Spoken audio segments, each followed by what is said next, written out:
Alright guys, I wanted to show you my latest reno. I'm going to show you how to build this today.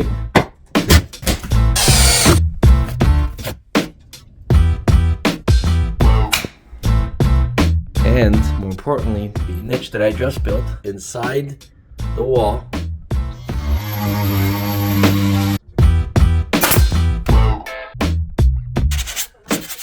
So here's the before, now here's the after. Much cleaner, much more modern, much more open. We tiled this whole arch, added slats here as a joint to this side, and added this beam, as well as sunken slats in behind here. I'm going to show you tips and tricks on how to achieve this type of a look on a budget. So stay tuned for the whole video. What's up everybody? So we are in my family room. And in today's video, I'm going to show you how I transform this entire wall by removing the old brick cladding, wall planks, and retiling it without making a mess in only a couple of hours on a budget that's going to lead you into potentially making a lot more projects on your own without hiring contractors. Since we didn't know which design we're going to use, did a couple of different Photoshop design. I always recommend doing this, especially when you're undertaking a big project, when you're going to be changing the entire room and it requires a lot of renovation. Once you've chosen your design, you can get started. The first thing is demo. So we have a rubber mallet, we have a chisel. Now this is the kind of a job that's only going to take maybe like 3-4 hours if you have all the equipment. Like that. Let's just pause and I'm going to show you right now where we're at. Alright, so we've cleared up this part quite easily. Now we're doing the big part. Now these are a little bigger pieces. And in case you guys are wondering, here's what it looks like. It's actually quite a beautiful cladding. This is called, I believe this is called Iceland cladding. So it seems we've already encountered an issue that if we put our tile flush, then it's going to stick out, which means we're going to have like an edge. That's going to look pretty awful. We want to go and bump this behind. So this stone is visible outwards, but the tile is inside, so we'd have to worry about an edge. The same thing here. We've got the wood in here, and then the stone is on the outside. So we have to rip all this plankage out up to, I would say, where we want to start our wooden slats. So I'd probably say up to here. We'll do it with a straight line, and then the slats would go here, and then the tile would start here. And we got to rip this whole piece out as well. And all that. That's, oh man, that's a lot of work.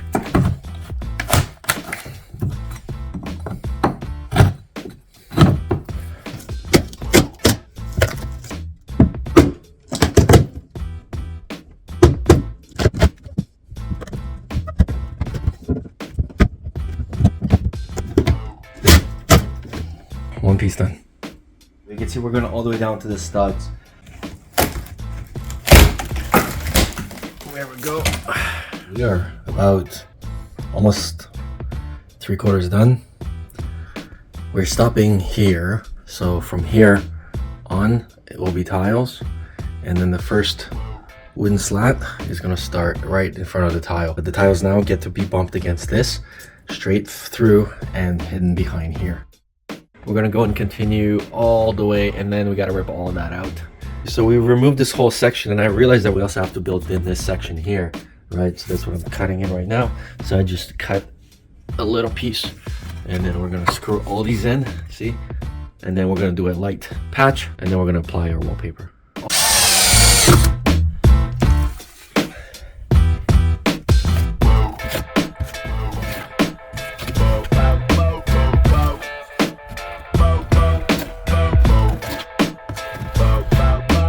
So this is all just waiting to dry. We're gonna do one more coat, and then tomorrow wallpaper is coming, so we're gonna put that on. So it's that time. We're gonna start tiling. We're going from the top all the way down. We got our level. We've got our clips to make sure the tiles are flush with each other. I'm gonna show you how that works. See, and it just kind of removes everything, but still keeps this nice and smooth. We will be using 8X PL LePage. This is one of the strongest adhesive you can get. It bonds to metal, fiberglass, plastics, wood, drywall. Normally, what I would do is I would patch this whole thing up, fill in all the gaps. But if you guys seen any of my other videos on this type of a job, when you're putting big tiles, you just have to make sure that you put enough dabs on the tile. Now, some contractors will tell you that, oh, don't do this. But honestly, Leave your comments if you're a contractor. Feel free to let me know what a bad job I did. However, I can tell you that this works. Been doing this for like 15 years, many different properties, and the walls are still standing, the floors are still standing. Use this, or you can get the Acryl Pro is what I recommend, and then apply the tiles that way. It's actually going to be a lot cheaper because this one tube is 15 bucks, whereas Acryl Pro is about 70 bucks, and that's going to last you a lot. We're probably going to go through about 5 of these. So, but I don't want to have all the mess. I just want to go and use this, put all the dabs on. I know it's going to hold like cement, and I don't have to worry about anything. So this is the tile that we're putting up. This is called Vero Carrero. We like squares, and we're not going to scatter them. We're going to put them basically beside each other. And then we're going to need 4 of these from the top to the bottom.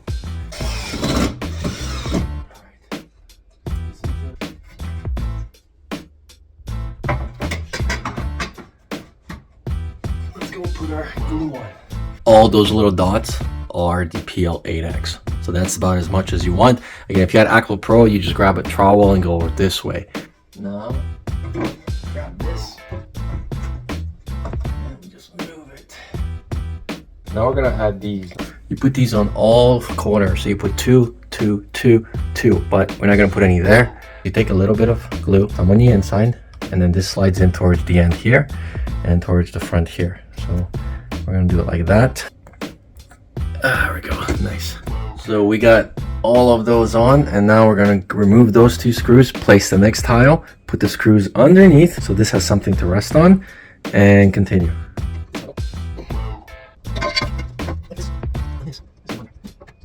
Now that this is flush, to make sure this is all nice and tight, you take this and you just bring this in. When it dries, we're going to take a hammer, knock these out, and then this will break off.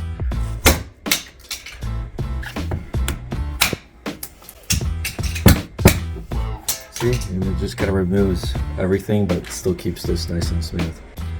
And 4 are done. We gotta cut these ones.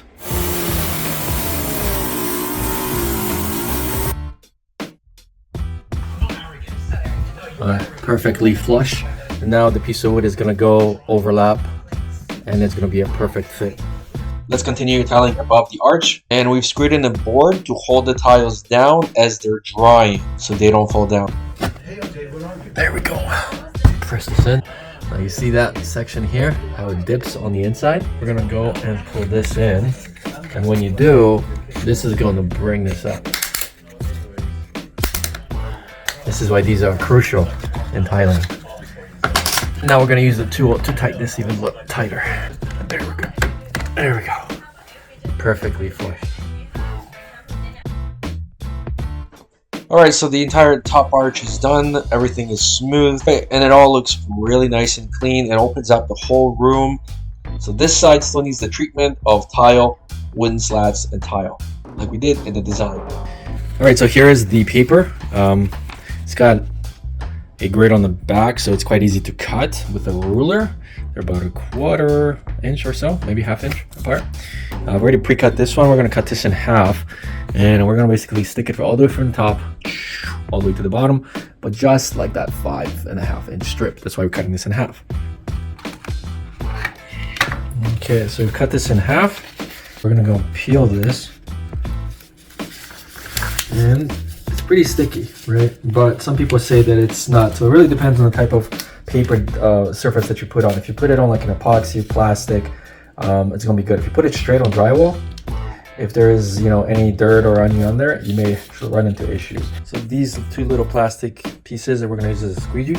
Now, some people, depending on the surface that you're placing this on, would use a solution made of soap and warm water, and then you spray the surface before applying this. We've done this on window films before. When they do car wraps, they spray it, so that way if you make a mistake, you can peel it off quickly. It's just gonna be easier to move around, and then use the squeegee and a heat gun to get rid of the bubbles. In our case, we're not doing that because you can't spray water on drywall. So we're just gonna peel it, start it from the top, and go all the way down. There we go. And then we start peeling from behind, and then applying it gently. And as you're bringing this down, you're using a squeegee to get all the bubbles out. Sometimes you may want to spray this as well with that soap and water so you don't put any scratches, but this vinyl seems to be pretty good. And remember, this is not the thickest, so be gentle. You can get thicker vinyls, and then you can be a little harder and faster, but in our case, this is good. If you happen to be overlapping, then do about 1/8 of an inch of an overlap and try to match the pattern. Like we have a solid black, so we're not too concerned about matching it. However, if you have a wood grain or something, you definitely want to match. Continue on. You're also going to notice that a wallpaper can cover a lot of imperfections. So as you remember, I pasted this, but I didn't sand this. And you can see what a great job it's doing. Right? If you have a textured, you can get away with even crazier imperfections. So yeah, so that's done. And so now we can go and put our piece of wood. So this is the pine 2x1. It looks like this before it's stained. This we just pre-cut for the long pieces. These are 1x2x8 foot pine wood. They're about $5 US per. I find that the thickness is better than the PVC ones that you buy already made. Plus 1 8 foot by 18 inches is like $60. So it's about 1/4 of the price if you do it yourself. And it looks way better, and it's solid wood. So this is Varathane wood stain. This is a penetrating wood stain. We put a little bit on the red. We just do this, right? Now, the one that I use, it's called dark walnut, and it's nice, dark finish, and it comes on really nice and clean, and penetrates quite nice, and it gives it that nice, rich, antique look. This looks great on white. This looks great on black backgrounds and blue backgrounds. Now it does have some odor, so I would suggest if you are going to do this indoors, then don't have your kids around. Otherwise, do this in the garage or outside. Leave these outside for like 2 hours, and then you're good to go. So we're going to go and put our glue on the back of this. Spread out pretty evenly because I don't want this to come in apart. And always put it in the center with a little bit of a wiggle. See that? First, I think we're good now. So now that we're plump here, so we've added a slat, bumped it against 2 tiles. Usually it's obviously easier to go from bottom to top, but because we had some extra stuff that we needed to do there, we want to leave it till the end. I want to make sure that the spacing between these 3 is equal with the tile there. So what I'm going to do is I'm actually going to go and glue 1 tile. Once that's there, we're going to take this one, bump it here against the tile, and then we're going to decide where the center is afterwards. All right, so that is a single tile, and now we're going to take this, and there we go. You want to have a guide that goes in between, and this is our guide, and then we just shoot this in. We're gonna wait for this to dry because the wall isn't straight, so it's bowing. So I have to use these extra things to push the tile towards the wall. So we're not gonna risk having this damaged because right now you can see that it's all nice and straight. Here we're gonna have to cut a hole in the tile for our mini Google and other USB Type-C cables. We're using a diamond bit to do that. You start it on an edge like this, and then you tilt it this way.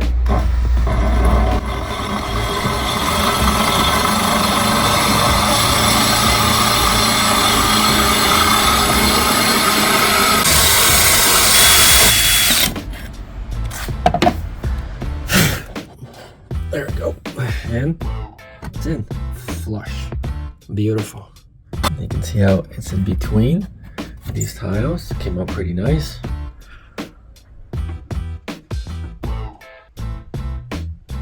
We simply take a guide. There we go, that easy. These are on top, so this is meets with this. And then I got hooks on there, so I just gotta fill in all the spots with the white grout. So this is the polyfill wall tile grout. This is the sanded version of grout, which is what you want. The unsanded version usually kind of washes out. The sanded version also is good for bigger cracks. When you're grouting wall tiles, the gravity just pulls everything down. So having a squeeze tube is so helpful. It's still gonna drop, but you're gonna be able to maneuver quite faster and quite easier. Now, if you have some edging that you need to protect, get some tape. You do not want to be cleaning that after because you will definitely stain this. Here's some grout that we applied here, but then we didn't tape this off and you can see how it's stained. Just make sure that you protect anything so you don't have to worry about cleaning it up later.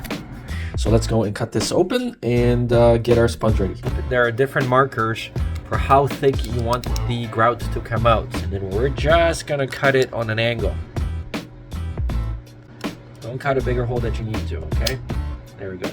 The thing about this one though is it dries extremely quickly. So what you want to do is you want to have your sponge and the water bucket so you can clean as you go. The good thing about this method to squeeze in between the joints is so much cleaner and easier.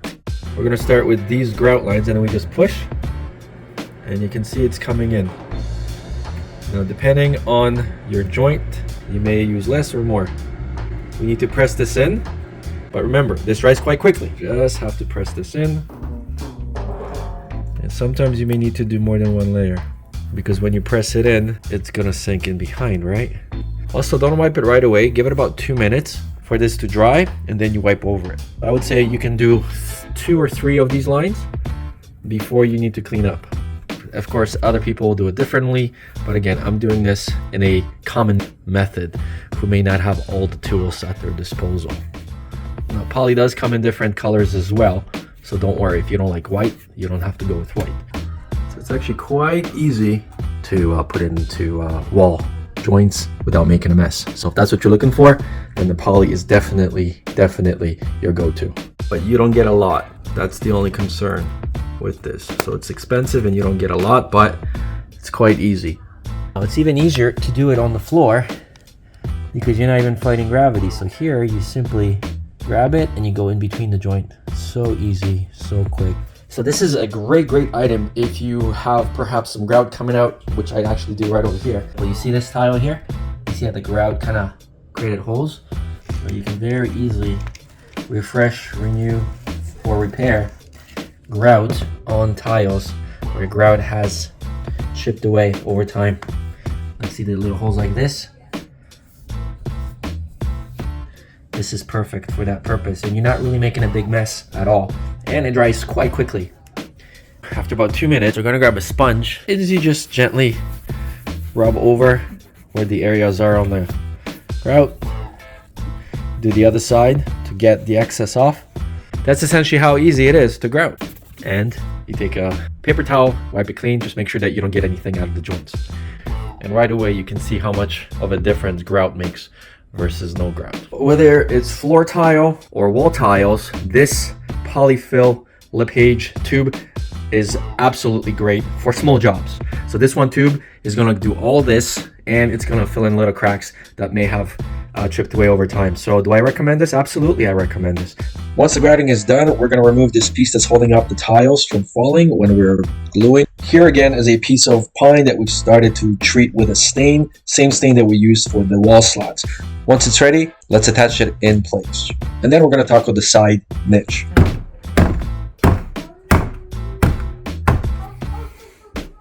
It looks so much cleaner. So let's go around. We're gonna put in niches for big bottles. So it'll be like a display case. So we're gonna probably do 4. I was trying to buy like a big piece that I can just insert, but unfortunately I can't find anything with the right height and width. So we're gonna have to make our own. The issue is there's plumbing in behind. So we have to come up with a way to accentuate this display case while making sure that we're not digging too much into the wall. So the first thing we're gonna do is we're gonna figure out where we want to start. As a display case for my bottles. The issue is there's plumbing in behind, so we have to come up with a way to accentuate this display case while making sure that we're not digging too much into the wall. So this is what I came up with. It is 72 inches high, 9.5 inches across, and it's gonna cost us maybe $50, $60 to build this entire niche versus what I saw was a completely stainless steel one for a shower. Unfortunately, it wouldn't fit in your bottles, and that one was $380. So it's gonna take us probably maybe 3 hours to build this. I went and I pre-cut these 2 pieces of pine. We're gonna stain it the same color as this. This is essentially gonna be embedded inside the wall. It's gonna stick out just a little bit. If you're going behind walls and you don't know what's behind, get yourself an endoscope with a camera. You drill a hole, put the camera in, and you can see what you're working on. And in our case, we're trying to figure out where the stud is so we can cut a straight line and take out the full piece of drywall without damaging. I'm going to put this in here and watch. You see that? So that's going in. So I can see that I'm actually right on. So now I know that I need to basically just keep going around here, and that's going to give me a perfectly straight line right next to the stud. And then I basically do the same thing here. So let's go and now cut with our multi-tool this around that green line.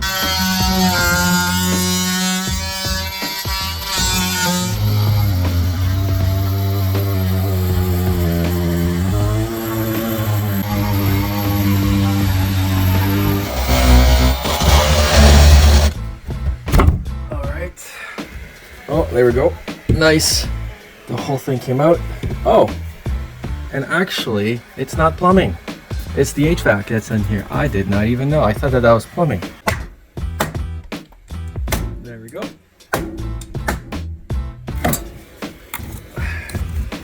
So we did a pretty nice cut, as you can see, all the way around. Perfect. Now we need to remove this part, and we need to cut it straight this way. Because we're going to be patching this whole thing up.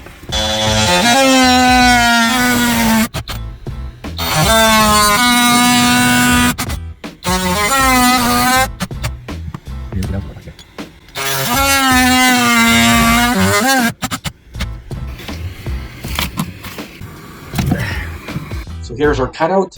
Now let's build the niche out of wood and the backing of the drywall with wallpaper. Once wallpaper is laid, we're going to grab our 2 existing pieces of wood and we're going to create a frame for our niche. Shoot this in with a brad nailer. So now we're going to go and put some blue right here. And then we're going to place our piece of drywall back on. Perfectly on top. So now we're just going to flip this around and then put some weight on it and let this dry. The stain that we are using, dark walnut. You don't necessarily need to go all the way to the end because, as you remember, this part is going to go inside. Once you finish the staining, next thing to do is to pre-cut the shelving and shoot them in with a brad nailer. Once your shelves are finished, it's time to install it inside your wall. Attach it to the side studs and add silicone and glue around the perimeter of the wood against the drywall to keep it in place. We're just finishing up some light sanding. So now we're just painting to match the wall. It's already starting to look so much better. Oh yeah. Let's test this out. And then we got our extra tall aviation gin, and then our shot glasses, just for fun. And that's basically it. So this is how it came out. It only took about $60 to build.